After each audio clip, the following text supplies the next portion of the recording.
Hello, everyone. Welcome to Healing and Dealing podcast.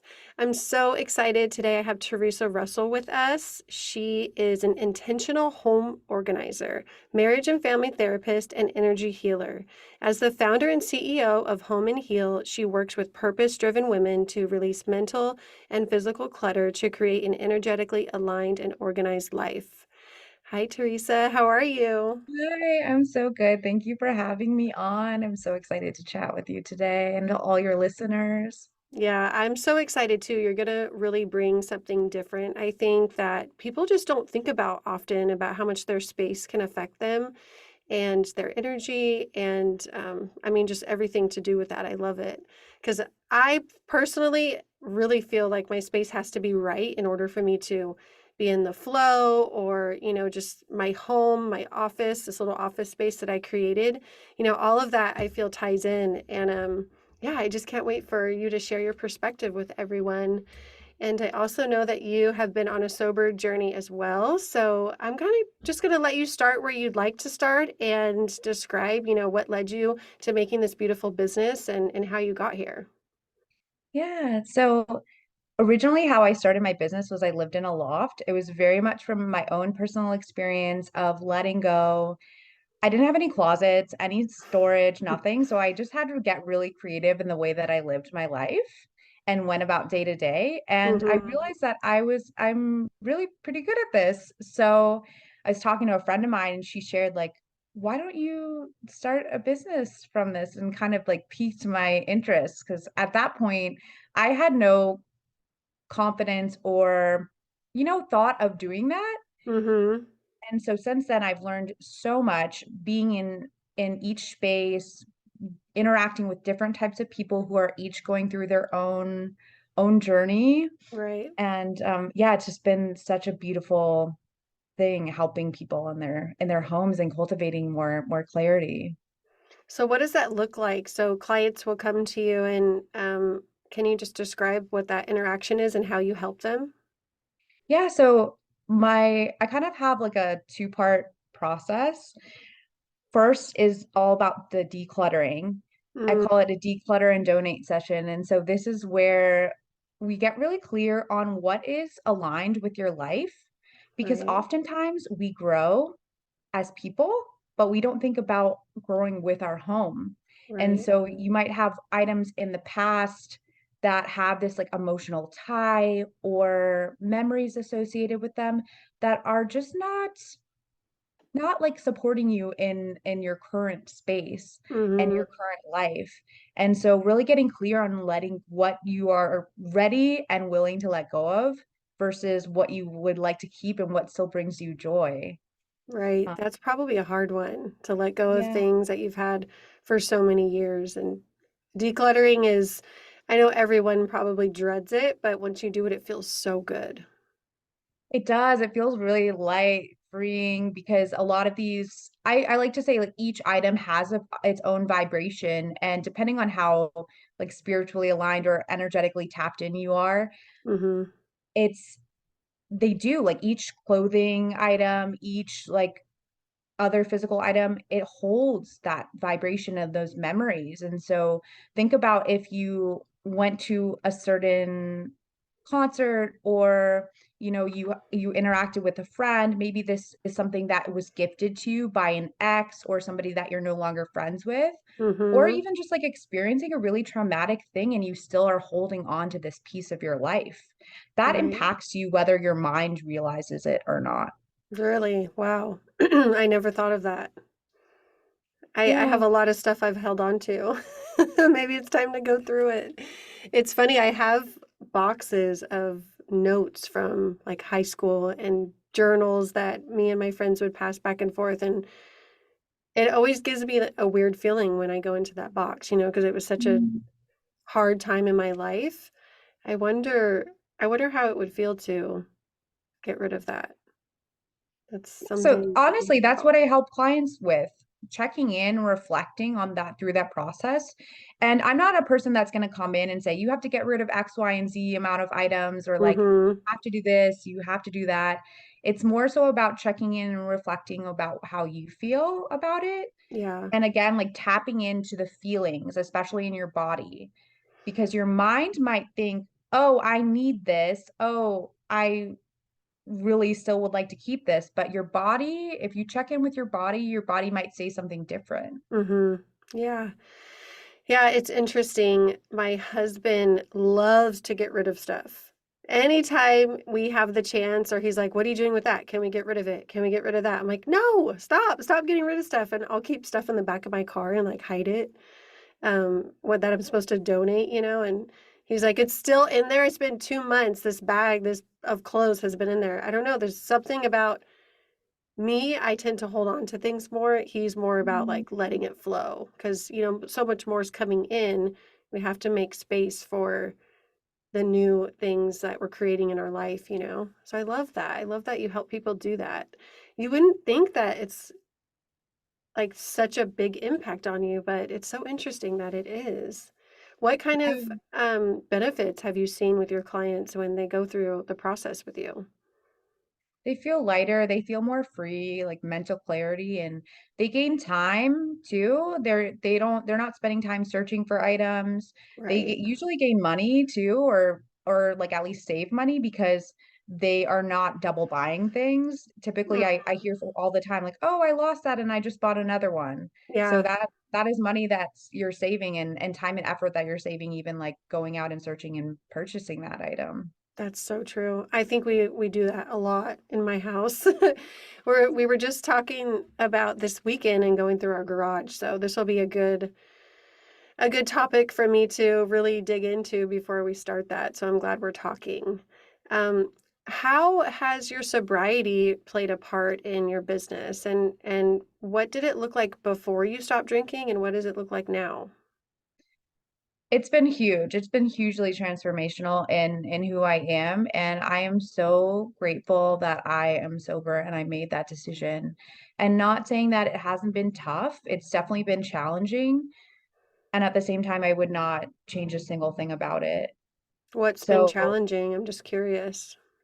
yeah, just when you spend so much time avoiding your emotions and avoiding yourself, using Mm, alcohol to cope, or I would spend hours at the bar out mm, drinking, mm-hmm. and that was me looking outside of myself, numbing whatever emotions I did not wanna feel, Right. and just focusing on other people and having a good time. And so, like, when I got sober, I was like, "Wow, I don't even know who I am.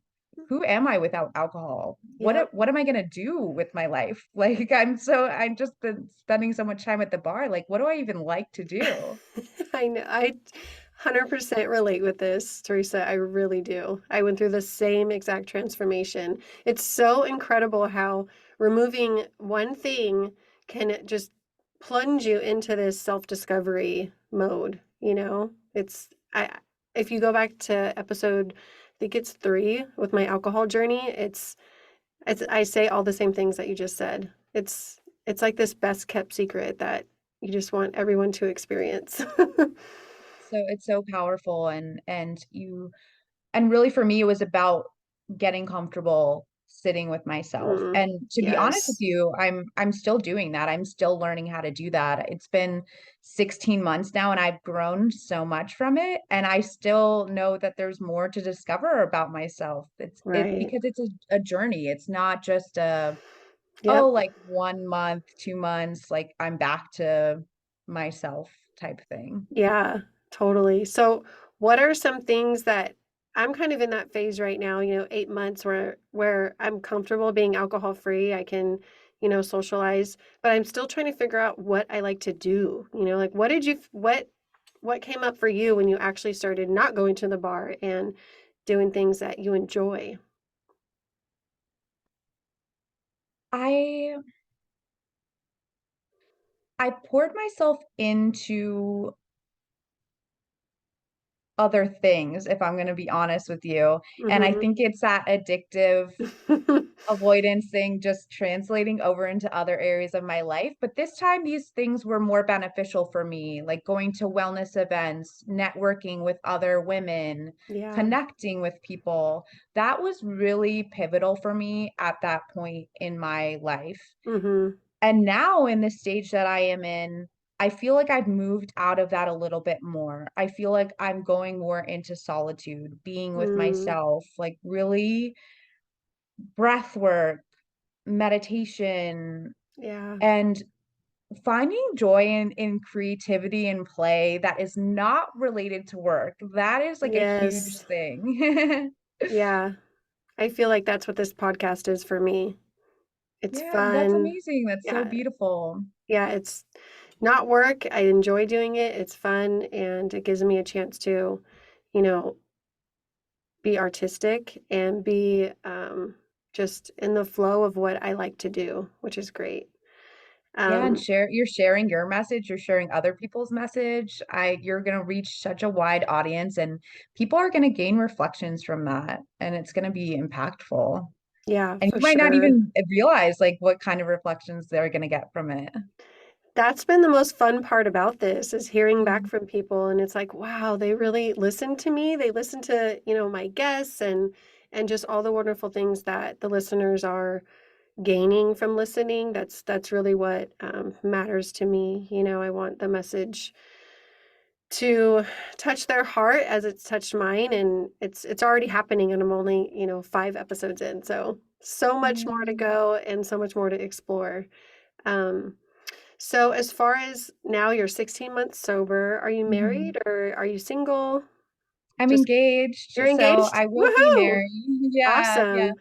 Yeah, And my did fiance proposed at the beginning of the year, and we haven't really explored too much about when our wedding is, but I know we want to get married in the forest around the trees. He said he wants to have like a Oh, communion with the trees, and I just love that being that's connected to beautiful. nature. That is beautiful. And does your fiance drink, or how does that work for you guys? No, he doesn't, and I again, I'm so grateful for him. He was pivotal in my decision to get sober and also obviously like continuing staying sober. Mhm. When we first met, he didn't really drink, and I was in a period of my life where I was drinking heavier. Mhm. And I was actually concerned about this in our relationship. I was like, I don't know if this is gonna work, if He doesn't he's like, drink. yeah, like what's wrong with him? But it's just funny like I laugh about it now, like looking back, like what was wrong with him, but really it was like what was wrong with me. Right. Yeah. And so like I noticed my drinking started impacting our relationship because I would be going out so much. We Mhm. would get into arguments because I would be sensitive, deflecting, being defensive when we would talk about more serious things or even just like Yeah. basic conversation with that heightened emotion and that heightened state that I was in. Mhm.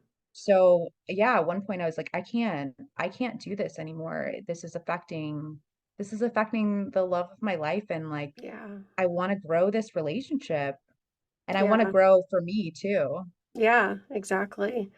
And what did you just do it on your own? Did you join a program? Did you do AA? Did you like what were your steps? I very much did it on my own in the sense that I didn't go to AA, and looking back, I'm not sure if I would make that same decision, but it was where I was at the time, and I think that's why I delved so much into the wellness community because I needed that aspect of being supported and being around other people to Mhm. hold me in that, even though they didn't even necessarily know that that's what they were doing for Right. me. Yeah. And so now I am actually finding myself feeling a little bit more drawn to to AA, going to connect with sober people, sober community, but still there's like this hesitation that I have around it. And I think it's because I've been to a few meetings Right. and I just haven't felt that connection. And I'm Yeah. not sure what it is because I know it's a beautiful thing for some people. I So, honestly feel the same way. AA makes me more anxious and it makes me feel like I something's wrong with me. The mm, to the meetings that I've been to, I haven't been to one in years, but I don't know, it didn't work for me as well. And when I decided to get sober, I didn't even think of AA. I was like, not, it wasn't even an option in my mind because it just never felt right either. So I did a program with This Naked Mind called The Path, and it really just rewires your subconscious. It's more of like science based and more like in your body, how you feel, and it did a miracle for me. Understanding the scientific part of it and the like biologically what it does and physiologically and all the different hormones that are released. It's like once I understood it on that level, I was like, wow, this is crazy. Alcohol really is a freaking toxin that I'm using to numb out my feelings, or Mhm. using to try to have fun when I don't need that to have fun. So I totally agree. AA just wasn't for me. And it's for so many people. I know it's helped, Yeah. of course, so many people, but um, it just same, it didn't feel right for me. You Yeah. had a kind of like a gave me a light bulb moment because when you were saying, like, understanding the physiology and what's going on in your body and that aspect of it, I took counseling and addictions for my because I was in a master's for counseling and Mm-hmm. that definitely was a huge proponent for me too. Just understanding the psychology behind it and physiology Yes. behind it was huge. Yeah, it really changes it because it debunks your beliefs about it, because Yeah. your brain lies to you and tells you like these lies about alcohol because that's what you've seen your whole life, that's what you know. But then once you understand it on that other perspective, you're like, "Oh, I see it now." And once you understand it, you can't not understand it. Like you can't unsee it. That's I feel like that's what truly worked for me was um, getting to my subconscious, which is why I love Mhm. subconscious work. I feel like it really, really works for a lot of people, if not everyone, if they allow it. Yeah. Yeah. And so let's get back to your business because I'm so interested, how, like, for instance, that I'm literally under my stairs right now. And I made this little space to podcast and, do meetings and stuff. And when I did it, I tried to pick items that felt good to me. Is that something that you recommend, or like how can someone create a space that they really can be like, I guess themselves feel like it's energetically right for them? Definitely picking items that align, again, like tuning into your body and seeing how it feels when you hold an item or what it reminds you of, and kind of thinking of the purpose of the space too.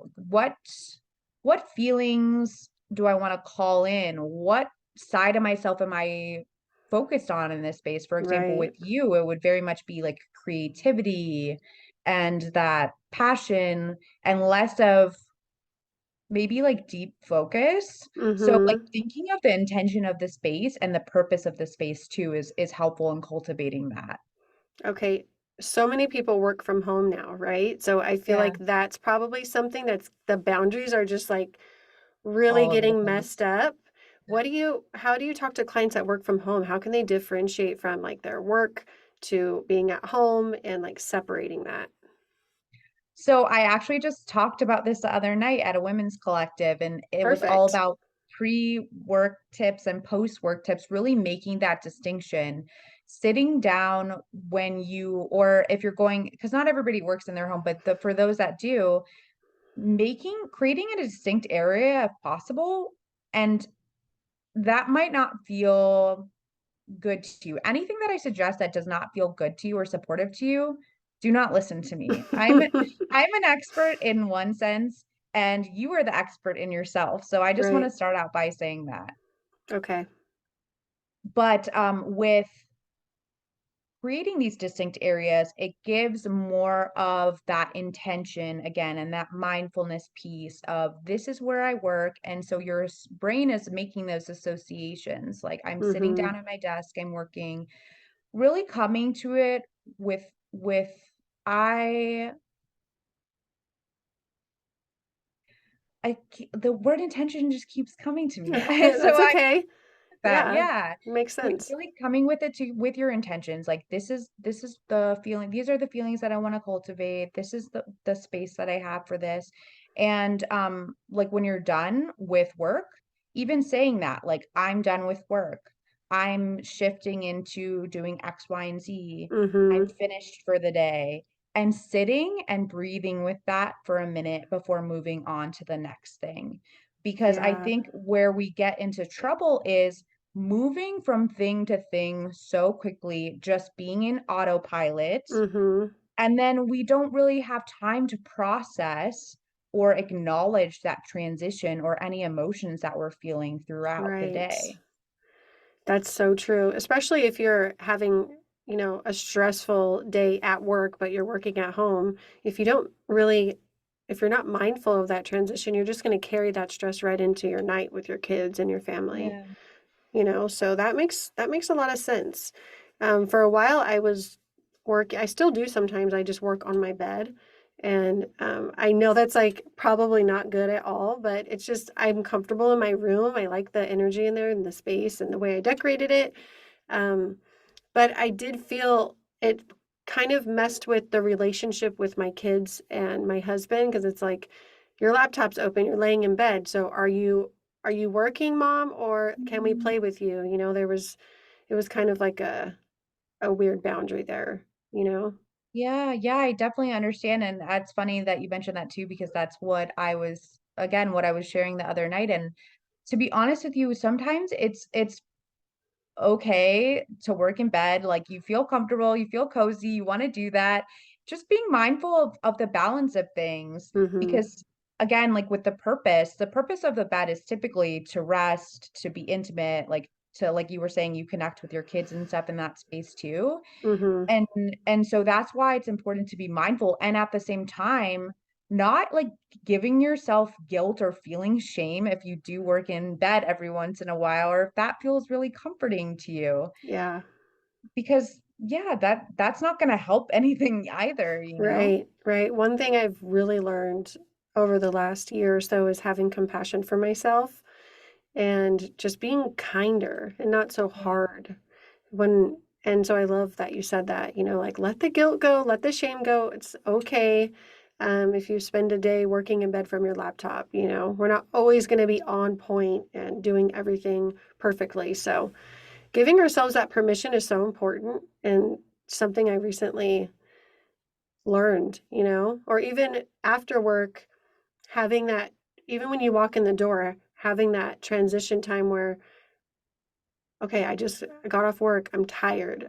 What I used to do is I would drink right when I would get home because I thought it was giving me energy to do everything else. But then I learned it's okay to rest. I'm going to rest for 10 minutes, and then I'm going to dive into, dinner and kids and all of that. So those transition periods are important, and not being on Yeah. autopilot. Yeah, they are, and they often get overlooked, and just because we're not used to paying attention to it, and just, like, again, like, sitting and acknowledging, releasing whatever needs to go. Sometimes when I've had a tough, because I used to do, I've been doing therapy in my home too, and so Mhm. if I had a tough therapy session with a client, going and, like, sitting in my little meditation space and just saying, like, "I release any energies that are not my own. I call back, like, my own energy and all my, like, healing light and love to Yeah. myself," and breathing for a few minutes, and Mhm. sometimes, obviously, it takes longer than that, but, like, that is something, and Yeah. that is acknowledging. Yeah, Acknowledging and letting go, yeah. surrendering. Yeah. What kind of things do you have in your meditation space? I'm so curious.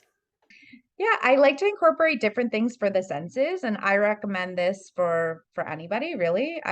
If anybody wants to reach out, I have a sensory guided meditation that just gives you a visualization and That's incorporates, like, more of what you awesome. would want in your space. Could we put So that in the show notes, or yeah, yeah, definitely. awesome. I would love to listen to that. Yeah, so I have candles, essential oils, sage, palo santo, those sorts of things for, more of, like, the smell aspect of things, the clearing Mhm. aspect of things. I also have my tarot cards. I've been really getting into tarot and learning more about that and reading and Mm-hmm. um I'm trying to think of what else. I have a few books that I like that I Okay. just like switch out every once in a while. And then of course crystals. I love my crystals. Yeah. Yeah. Yeah, I'm Just starting to get into all of that too. I feel like it's a lot to learn, so it's like one piece at a time, but Melanie, you met her at Energetics of Business. yeah. I work with her and she sent me some sage and some tarot cards, so it's like a beginner's set. I think it like tells you how to do it all, so I got to dive into that soon. But yeah, actually, let's tell the listeners we met at Erin's Energetics of Business live event, which was Mm. amazing, and Theresa was one of the speakers. Why do you think you were chosen to speak to everyone? What was your like? How did you go about that? I feel like your workspace and how you cultivate that is so impactful for everybody and especially too for entrepreneurs. And that's not Mm-hmm. something that entrepreneurs typically think about. There's so many priorities in your business and running a business, especially if you're doing it by yourself, which I Yeah, commend you and acknowledge you in that. And so your space supporting you or not, that's something that's yeah, really important to think about and reflect on. right. What kind of space would you say is not supporting someone? Is it really just like how it makes you feel, or what about someone who doesn't even think about that and they're just like on autopilot? I mean, I would definitely invite them to start thinking about it because Yeah, it probably has an impact, but I mean, I know it definitely has an impact whether they recognize it or not. And right. again, that could be to the aspect of it being supportive or not. And going back to your other question, when it's not supportive, that's when you feel overwhelmed. You Okay. get in that freeze mode where you feel stuck. Maybe you don't have clarity and you're Mm, just stressed in your mm-hmm. space. Yeah. Yeah. Okay. I have a question. Uh-huh. I feel like I can't be the only one who has this, but there's like a tray on our bar that all the mail goes to and all like the little things, the junk. I'm not joking you. It gets piled up so far. I just moved everything that was on there into like a Tupperware bin to go through it later, right? So I'm just like moving my shit from one spot to another, and now it's already filling up again. What tips can you give me and whoever's listening to avoid that? Because it does cause me stress. Every time I look at it, I'm like, oh my God, I have to go through that. Oh my gosh, it's building up. Like, is there any like any advice you can give to someone who has that like build up spot in their house? This is something that I am still figuring out how to best support people with. I Okay. do have tips like the 1 minute rule. I love the 1 minute rule, and I use it in my house sometimes where if it takes under a minute or 5 minutes or less, then just do it right then and there Okay. and don't put it off. And that's where it's really that awareness piece comes in because sometimes we'll come in our house, put the mail down and not even recognize like, oh, I'm just like putting this down and leaving it there. And Mm-hmm. that's how things start to build up and pile up. Right. Another tip I have or another way of doing it would be to set aside and actually schedule in your calendar like I am going to go through this like for 10 minutes a day or 30 minutes a week or whatever Mm-hmm. feels the most supportive to you and your schedule. And actually following through and like holding yourself accountable for that. Right. So like habit stacking is great for that. If you already have something that you do every day or regularly, taking that habit, say like, oh, I drink my cup of coffee every day. So afterwards, like I'm gonna go and straighten up the kitchen for 5 minutes once I'm done with Mm-hmm. my coffee. Habit Yeah, stacking. things I've like never that. heard of that. That's cool. Yeah, yeah, Atomic Habits is such a good read. I would highly recommend that to anybody that's looking to shift their habits or learn more about like how our again, our physiology and our brain works when it comes to building habits. Yeah. I actually started that book a couple years ago and I didn't finish it. I wasn't ready for it, I don't think. Yeah. Like I just felt that, but I could definitely go back to it now. I'm still trying to finish The Body Keeps Score. Yeah, Have that's you a powerful one too. Yeah, it's Yeah. so good, and it's just, finding that time to read can be difficult sometimes. Yeah, especially when it's a heavier topic too, and Yeah, but it's I mean, again, like, if you wanna learn more about trauma and how trauma impacts the body, that exactly. is the best book to go f to for that. Yeah, yeah, it's powerful. I think my husband might even read it, which is great. He said it sounds Yay. interesting. So it talks a lot about vets in the beginning and their trauma and all the research, which I think Mhm. is really cool. What else? Let's hear. I'm curious, in someone's like, can you give me an ideal client that you've worked with that, like where they were at and what you did for them? And I'm just curious, like real life, what it sounds like and what it looks like. Yeah, yeah. So I'm still working with this client actually, and she's just wonderful. I mean, all my clients that I've been calling in lately have been such amazing humans.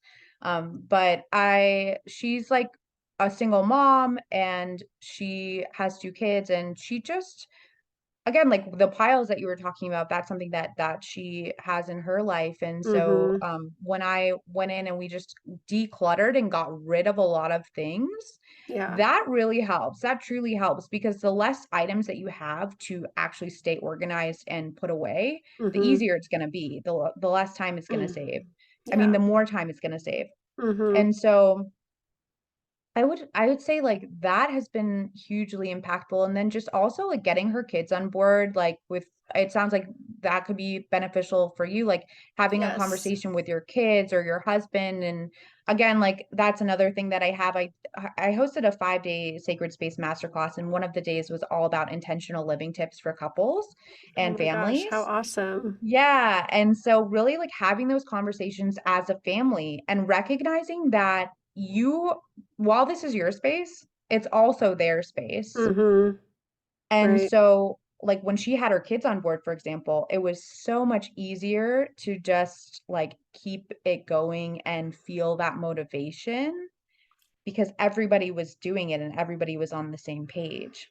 Is it the simple things like hanging up your jacket when you walk in or not throwing your Yeah. backpack in the middle of the floor or things like that? Like, is that what you mean when kids are on board? Because that's what I deal with. Yes, yes, that's what I mean when kids Mm. are on board and they're taking care and they're learning their how to be responsible for their things and their Yeah. space. And they're really, like, getting in touch with that. I feel like sometimes and I'm not saying this about everybody, but sometimes we don't give kids enough credit. Mm. I noticed that as a preschool teacher. I used to be a preschool teacher before I did this, and so sometimes like, oh, my kid, like they can't do that, or like they don't understand, or they don't like really like recognize the value in Right. this. I'm like, I think they actually do, and it's Yeah. just not something that's incorporated into your lifestyle right now. That's so interesting. I agree. We sometimes want to do everything for them. Or, like you said, think, oh, they're not going to be able to do that. And there's a strong possibility if you explain it, they're going to be able to do it for sure. What about, keeping things tidy and organized? What does that do for someone internally? And what are some ways that they can do that? Internally, they just focus on the things that really matter then. You have more time for quality time with your loved ones. Yeah. You're typically more productive with work because it's not like there's not a ton of things distracting you. Mm-hmm. If you think about example for even like the clutter and stuff, the clutter that you have in your mind, how we have so many things running through our minds. Think about that visually. If you have all these items that are around you, more and more building up, building up, building up, that Mm-hmm. is gonna be a distraction in one sense or another. Right. Huge distraction. That's Mm. probably why it feels so good to get rid of things. Hmm. And I'm not the proponent or the idea that everybody has to be a minimalist. I think that, like, when people talk to me, they think, "Oh, like, you must be all for minimalism," and I mean, I am in the sense that I don't like a lot of things around. That's just me personally. Yeah. I Yeah, I think that if you like things around you and that makes you feel good, just again, going back to reflecting on why you're keeping those things around and maybe like how much of those things that you're keeping around. Yeah. That just got me thinking. Do you think the things that we keep around are tied to like deeper deep I'm Yes. thinking about myself and it's like I have things hung up on the wall. I have my house looks a certain way, but I feel like it's deeply rooted in my childhood and what Hmm. like I wanted my house to look like and feel like when you walk in, like for your kids. Do you think that it relates to that? Yes, absolutely, 100%. And that's where, again, I feel like I'm different from other organizers because I do have that belief that of digging deeper. Like again, you might look at a book and like, oh, it's just a book. But no, it could be like your value of education, of knowledge, of like Right. tuning in with yourself. Like there are deeper things that we attach to these items. And it really does most of the time come from childhood and how we were raised, like in Mhm. in even our environment in our childhood. So I think that's a really good reflection that you made. Yeah, it just came to me. I think about that. I always, from a very young age, like when I got married really young, I always wanted to make our house look like a home and feel good when you walk in and have like cozy blankets and, a nice couch to sit on. And I feel like it's all tied to trauma from my childhood because I really wanted to just create a safe place. You know what I mean? Mhm. And Yeah. I've never thought of this before, like before we had this conversation. It's so interesting. Yeah, so that's again where the reflection piece comes in. Like, what does that mean to you? Well, why is this important to you? And again, like most people just look at an item and they say, or their house, and they just like, oh, it's just that way because it's that way. Yeah. No, there's usually a deeper meaning and a deeper reasoning why. So like digging into that a little bit. Yeah. Yeah, I didn't realize it could go so deep. It's crazy when you like really open your mind to it or, I like to have all my kids' pictures hung up on the wall and I'm just not a minimalist, I guess you could say. However, I do like it to look nice and Mhm. organized and, I like it to be like everything has to be straight, and like in a nice pattern. Yeah. So it looks nice, but there's still like a lot of stuff. Yeah. Yeah, and again, like that's something that I work with my clients too. I've been saying this a lot and people probably think that I don't like Pinterest because I keep saying it, but I actually really love Pinterest. Like there's that Pinterest perfect look that some people Right. want. And so like when posting like even before and afters, they're like, "Oh my gosh, like I need that exact look." Mm-hmm. And getting so caught up in the look of things that sometimes that's just not realistic with living life and day Right. to day. And Yeah. so, how can you invite in more balance where it does look the way you want it to and also flows the way that you want it to? So it's easy for you to maintain and it just feels good, like without so much pressure and Right. expectation. So really, what I'm getting from this is it's all about checking in and being aware of, everything around you in your home, in your office, wherever it may be, and how it makes you feel. Yeah. And now I'm realizing that everything around me ties to, maybe things from when I was younger, or maybe now in my marriage, or everything has a purpose. And I think Mhm. I love that we had this conversation because most people don't think too deeply about this. And that's part of the reason why I wanted to have you on because you have this, healing energy. You're a marriage and family therapist, but then you're also creating these beautiful spaces for people. So you're like intertwining both. And I think that I love when people do that, when they merge, um, like energetics with actual tangible businesses. It's beautiful. Yeah. And it's helping so many people. I would love to hire you and have you come in and help me set up my space so it feels, perfectly aligned with me. And I love that you gave us some tips. That's great. And I know people will get a lot from it. Is there any, last advice you can give to anyone, whether it be your alcohol-free journey or, making your space perfect for you? And anything you want to leave us with? Be true to yourself. because there are a lot of messages out there. And again, like I said, a lot of experts saying like what to do and what not to do Right. with sobriety, with your home, with anything. And while it can be good to lean on support, and we do need support outside of ourselves, it's really vital to listen to what we want and check in with like with you first Yeah. before outsourcing or Yeah. yeah, yeah, just like That's so checking in with true. So true, because often we overlook ourselves. Definitely. And when you stop and you check in, you're like, what do I want? What feels good for me? Listen to your intuition. Things just start to flow better. Things start working out for you. So I 100% agree. Thank you for that. yeah. I have, 9 tips to an organized life in Yes. they'll be in the show notes, or and always feel free to reach out to me on, it's at Home and Heal. DM me your intentions for your space. I love hearing about what people are looking for, and yeah, just, like, even if I don't organize for you, I love seeing before and afters. It just lights me up to know that, like, you Yeah. like that change created it was created and is supporting you more. Yeah, I sometimes find myself like scrolling on those before and afters for so long, like especially pantries. I'm like, oh my God, the pantry like makeovers are amazing. I love it. Awesome. Thank you so much, Teresa, for being with us. And I hope everyone enjoyed the episode. You'll have all of her information and all the amazing things that she's going to share with us in the show notes. And yeah, everyone have a great day. See you next time.